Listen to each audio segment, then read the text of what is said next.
I heard a sound, talk of the town. I don't know how, but every time it's got me going, running around, shaking the ground. I don't know how, but every time it's got me going.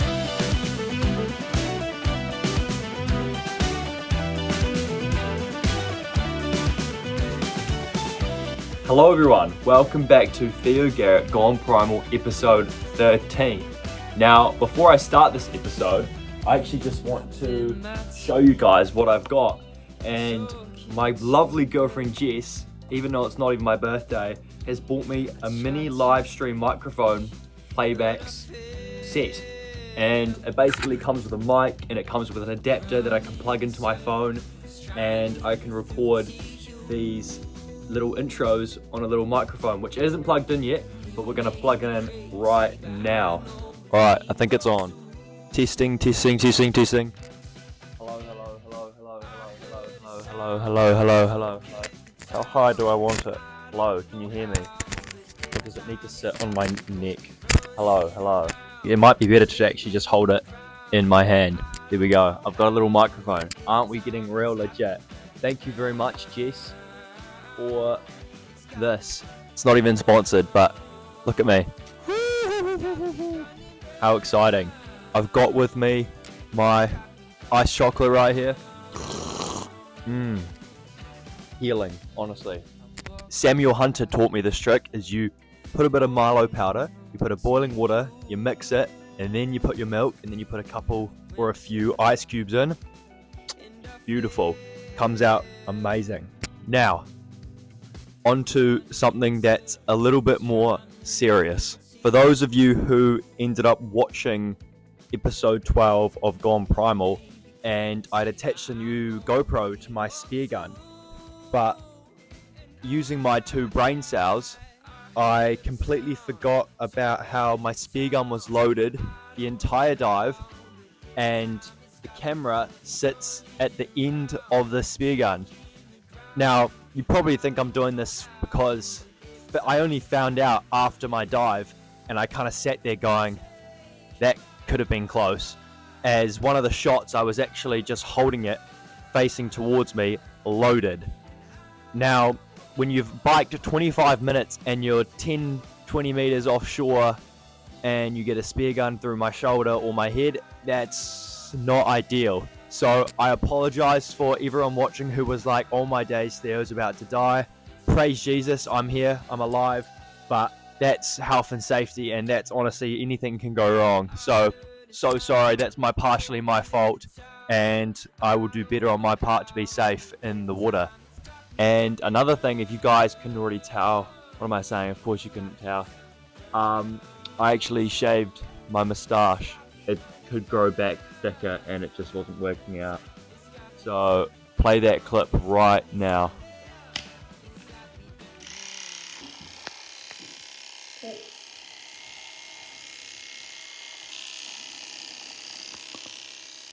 That much growth. Wow.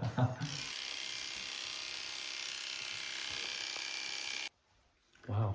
Alright, I think my microphone is in a good spot where it can't catch too much boom, if you know what I mean.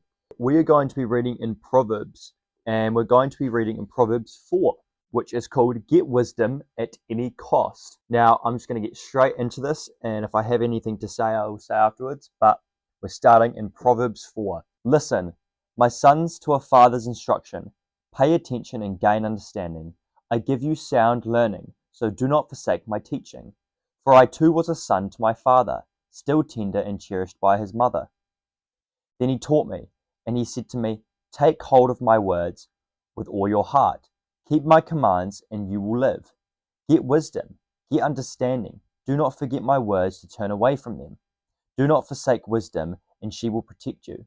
Love her, and she will watch over you. The beginning of wisdom is this. Get wisdom, though it cost all you have. Get understanding, cherish her, and she will exalt you. Embrace her, and she will honor you. She will give you a garland to grace your head and present you with a glorious crown. Listen, my son, Accept what I say, and the years of your life will be many. I instruct you in the way of wisdom and lead you along straight paths. When you walk, your steps will not be hampered. When you run, you will not stumble. Hold on to instructions, do not let it go. Guard it well, for it is your life. Do not set foot on the path of the wicked, or walk in the way of evildoers. Avoid it, do not travel on it. Turn from it and go on your way, for they cannot rest until they do evil. They are robbed of sleep till they make someone stumble. They eat the bread of wickedness and drink the wine of violence. The path of the righteous is like the morning sun, shining ever brighter till the full light of day. But the way of the wicked is like deep darkness. They do not know what makes them stumble. My son, pay attention to what I say. Turn your ears to my word. Do not let them out of your sight. Keep them with you within your heart. For they are life to those who find them, and health to one's whole body. Above all else, guard your heart, for everything you do flows from it. Keep your mouth free of perversity. Keep corrupt talk far from your lips. Let your eyes look straight ahead. Fix your gaze directly before you. Give careful thought to the paths for your feet, and be steadfast in all your ways. Do not turn to the right or the left. Keep your foot from evil. I would always get a little confused when in the Bible it says stuff that's saying she, as it gives a pronoun for something. I think it's giving the pronoun for wisdom. I could be wrong, but when it says she, it's not an actual she, if that makes sense. These last 5 verses are honestly very key. Above all else, guard your heart, for everything you do flows from it. Keep your mouth free from perversity. Keep corrupt talk far from your lips. I mean, it's just the standard things about living a way of Jesus, living out Jesus. Give careful thought to the paths for your feet. Do not turn to the left or the right, and keep your foot from evil. It's basically meaning, watch out for sin. Where are you guiding yourself? Are you guiding yourself into sin? It says at the start, keep my commands with you. Guard the commands with your heart so that your foot won't walk into wickedness. Your steps won't be hampered. That you're not setting a path that's going to lead you into the wicked or to the evildoers. It's a path that's leading to Jesus. It's a straight path. These are some of the hard passages where I kind of just sit down and read them, and I try to explain it in the best way possible. But here I am, just a Christian lad reading the Bible to some people I'm never going to meet potentially, or I don't even know, and just hoping that maybe there's a slight touch of Jesus that might just reach their hearts, or whoever's watching, as it says in the Bible to go out and spread the word of God, spread the good news of Jesus. So sorry if that one was a little confusing and didn't make sense, but with that, let's get into today's episode.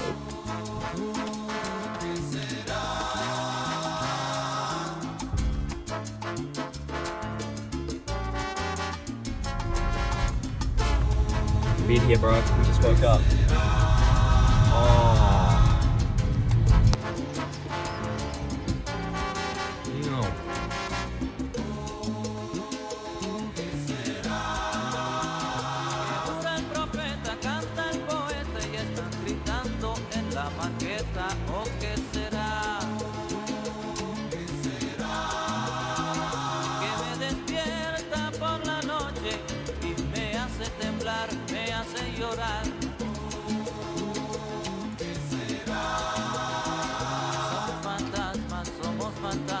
Siento la puerta tocar 3 veces, ¿o quién será?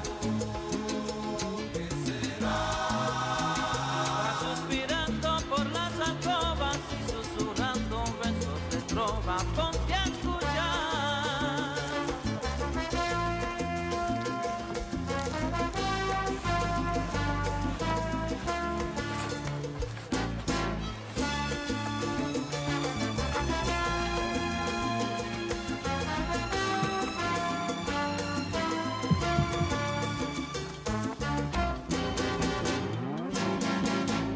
There we go. We're on, boys. Alright, getting into the freezing waters of Wellington. I got my GoPro set up on my spare gun, and I started my dive. It was a beautiful walk to this new location that I was checking out, and I was actually really stoked to get in as I was super hot in my wetsuit, and came across this beautiful Pāua, swooped them up, beautiful pancake, used my new measurer, which was awesome to have on the catch bag, but I didn't trust it at first, so I did a double check and it was legal. There was quite a strong current and my spear guns kept drifting away, but that didn't stop me from getting onto some Pāua. Wasn't sure about the legal size on this one, so I put it back and grabbed this guy off the rock. He was also pretty debatable size wise. Did a measure of both of them and decided to put them back, but there was plenty around, so I was able to grab a couple more that were way more better in the legal size, which was awesome. Still ended up putting back the ones I thought were pretty borderline. Beautiful shot from my spear gun there, nice and calm, almost like out of Nemo.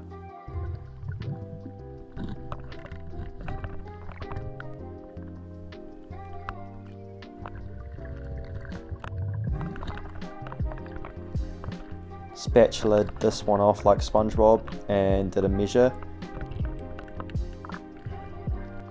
Ended up not mucking around too much more, so I swiped this one off, and that would be my 5th Pāua, way above legal, which was awesome. Now, I thought this next shot was pretty awesome, where I pulled my spear gun back to myself. Give it a look.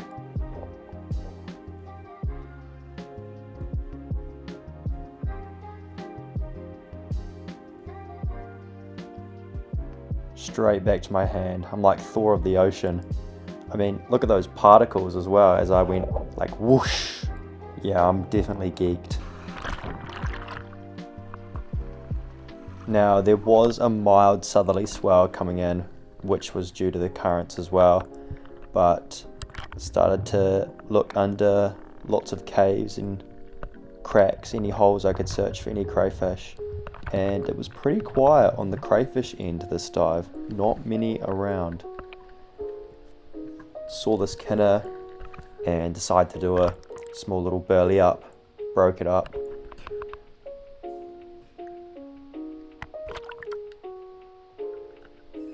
As you can see, lots of fish were already swarming it. Kind of stayed around for a good couple minutes and nothing really wanted to come in, so I might as well check it later. Put the torch on to go see if I could find some crayfish in some darker caves. Saw that big kelpie in there. It was also nice having my battery fully charged this dive, as that was a mistake on my last dive. Here's the spear gun perspective of the first butterfish that I saw. And that's where I realized I need to tighten my GoPro. I ended up sadly missing this one. I was just sure I was underneath, which was gutting because it looked like a real beautiful butterfish, and I paid the price of doing a reload, which always gets messy if anyone else can relate to that. Honestly, it was pretty murked up on this dive and wasn't ideal, but after waiting a long time I saw this butterfish poke out after just lying in the kelp, so I took the shot.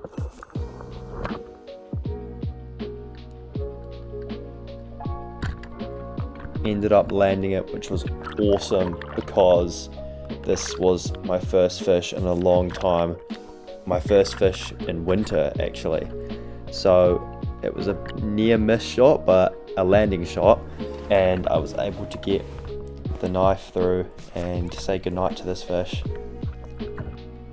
Awesome, butterfish number 1.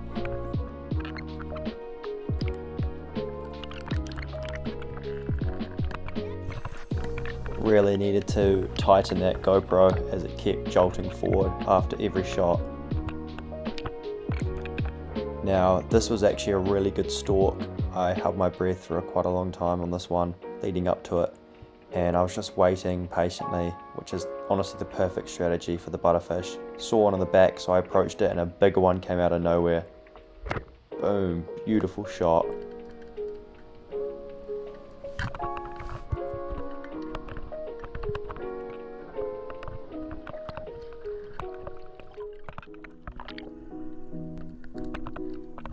Super stoked with that. Honestly, sun was out, midwinter, out for a dive, butterfish in Pāua.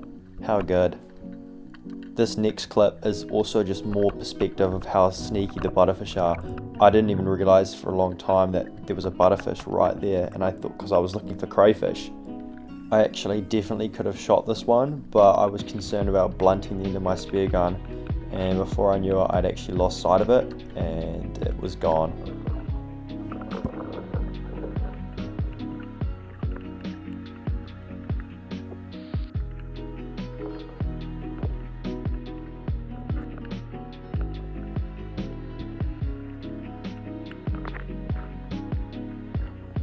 Saw a nice small swarm of kahawai, kind of just sit and laid to see if anything bigger would appear. Saw a couple more butters around, not big enough to shoot, and I was pretty happy with my catch so far, so I wasn't too desperate at all.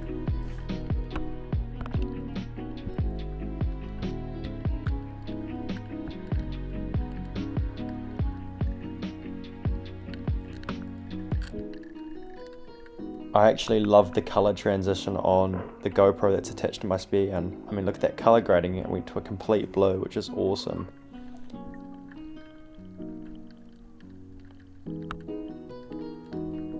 The kahawai were pretty friendly, and I saw this butterfish here. I was almost going to take the shot, but I ended up leaving it. Ended up heading back in to the more shallows, see if there was any blue cod around the sand beds. Checked this awesome crack, and there was just no crayfish. It was honestly a no crayfish dive, which I wasn't too sad about, as I'd had heaps of crayfish in my previous dives. Ended up coming back onto this real sharp rocky surface on the way back in. No, I sense it, just because you don't want to be like, oh yeah, I catch so much power, I really did. So good to get out with the boys midwinter, and there was an awesome shot of me shooting my butterfish.